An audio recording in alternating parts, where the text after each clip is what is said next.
तो भक्त राधा राणीला सांगतो, राधे ये मन बड़ा चंचल है हो, कैसे तेरा भजन करूं.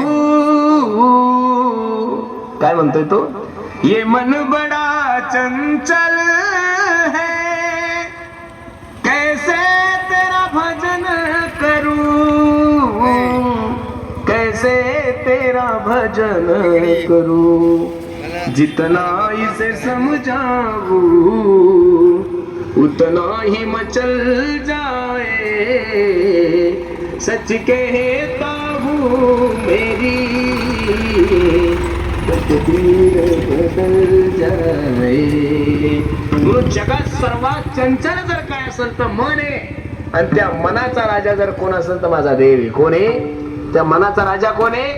देव आहे. आणि त्या देवाला नाथ बाबा विनंती करतात अभंगाचं, देवा माझे मन